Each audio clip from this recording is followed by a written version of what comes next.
Welcome to day 5, Greek 2 at Bryan College, spring quarter 2024. One more snow day, and then we should be back to face classes. What we're reading today is Mark chapter 1, 23 through 29. And if we switch over to Logos, I'll get where I can see this again. Mark 1:22. So finishing up this bit about coming into Capernaum, it says, and they were amazed at his teaching. And notice that's, and I can make this a little bigger, it will be easy for us to see. Notice that this verb, the lexical form is plaso. So this, even though you have your sigmas there, this is just the imperfect. They kept on being amazed. So what gives us the stricken with panic at his teaching, for he was teaching. So this is going to be called a periphrastic imperfect, and that's where you take an imperfect form of the verb to be and put it with the participle. You might ask the question, well, that's kind of like a regular imperfect. It is. It's just a way that Mark will choose to emphasize the repeated nature of what was going on. For he kept teaching them as one having authority. So this is your masculine, present, active, participle nominative, as an individual having authority, and not as the scribes were teaching. The scribes never taught with that kind of authority. Jesus did teach with that kind of authority. 23, and straightway he was in their synagogue. And if you remember from the other day at BiblePlaces.com, the ruins of that synagogue were built about 100 years after the actual one where this happened. So probably something small, probably something the same size as the one in that picture. And straightway there was in their synagogue a man in an unclean spirit. If we look at the different text comparisons here,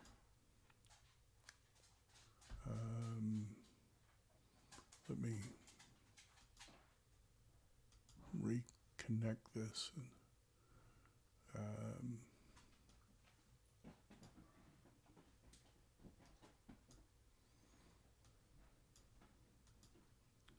Straightway, and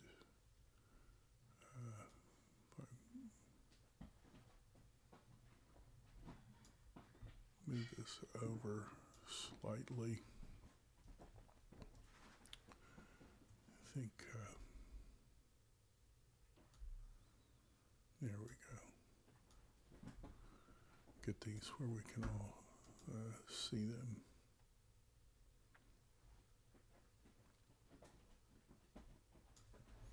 So if we look at the text comparison,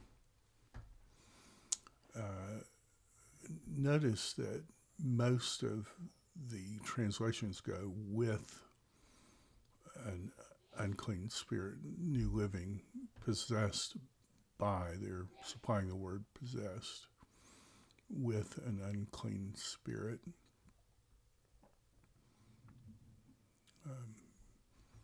Even the Latin Vulgate translation, Deus Reims Apocrypha, with an unclean.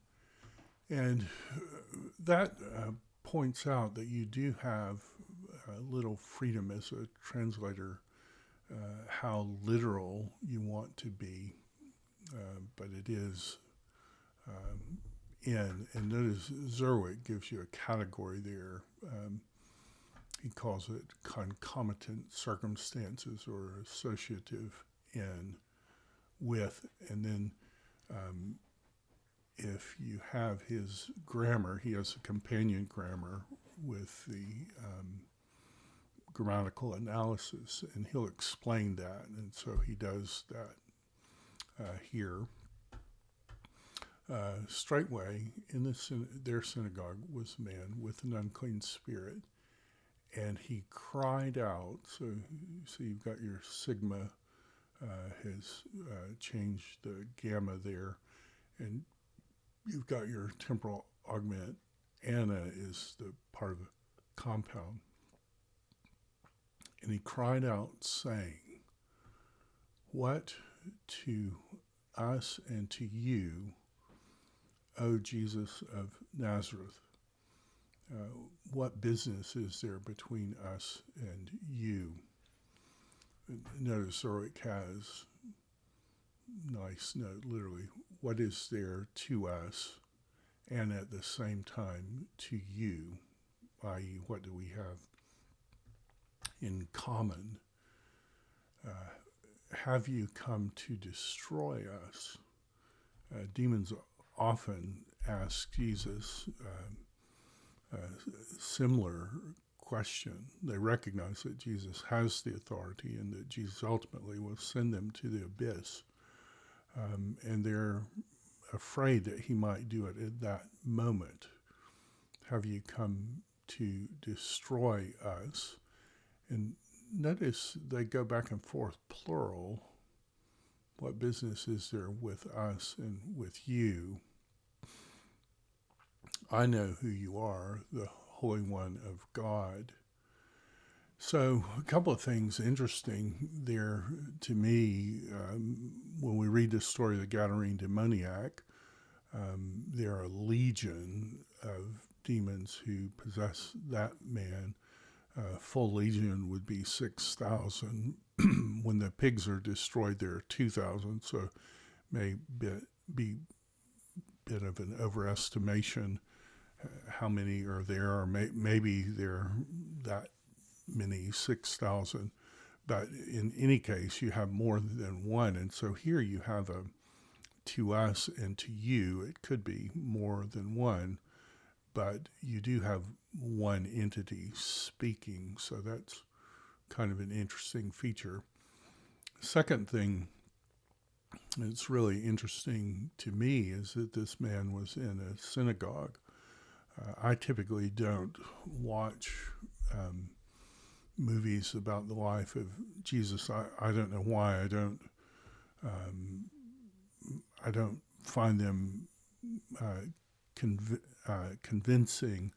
But I watched one time that pictured this miracle, and the man came running in from outside. I don't think that's what the miracle or the deliverance is showing. I think it's a man who was in the synagogue, happily in the synagogue, but a man who loved false religion, who was claiming to be a true worshiper of God and not. He was demon-possessed, but he was in the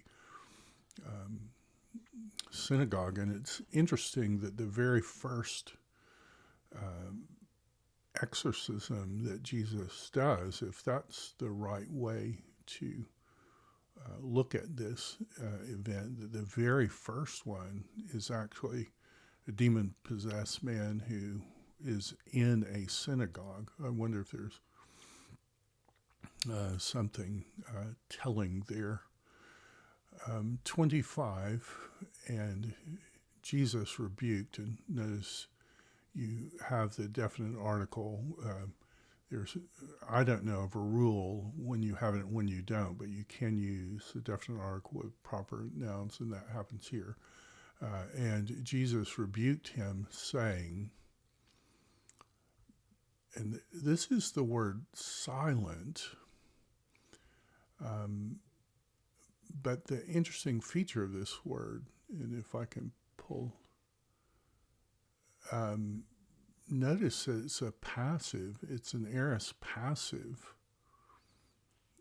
imperative, so it's be muzzled, be silenced. And Jesus says that on more than one occasion. We'll use a passive imperative. I think in the Lord's Supper we ran across that theti ending, hagios theti ta anima su, your name be made holy. It's a passive imperative. This is passive, so be silenced and come out from him, the singular imperative. Then we have neuter singular present active imperative of sperasso, convulse. So I think it's modifying the spirit there. And this is talking about the unclean spirit, the unclean one. The unclean spirit having convulsed him and having called out with a loud voice. And so it's interesting that the demons, even in coming out, are disobeying, trying to disobey Jesus, having called out with a loud voice, it went out from him. Then we have this word all, and so there are two different ways to spell all, and at times you even have them in the same sentence. The most common way is pontes, pas upon, and pontes would be your plural. But you also have this form hapontes, and as far as I know, there's no difference, but it is two different spellings, and there are sentences that use both spellings. I have never been able to find any difference, but it is the slightly more unusual way to spell the word all. And all were dumbstruck, were amazed, so that's your theson. You've got your temporal augment, so this is an aorist passive. And all were dumbstruck, so that, and hosta can take an infinitive, and when it takes an infinitive, it has a subject accusative. That's what's going on here. I think my little dog is in the background. And all were dumbstruck, so that they argued with themselves, saying, what is this? A new teaching according to authority. But I think here you would probably want to do even to the unclean spirits he commands. That's another double sigma. And so this is just going to be your present active indicative. Even to the unclean spirits, he issues a command and they obey him. And the koe, the report, the hearing of him, straightway went out into the whole surrounding region. And notice we still run across this word koron,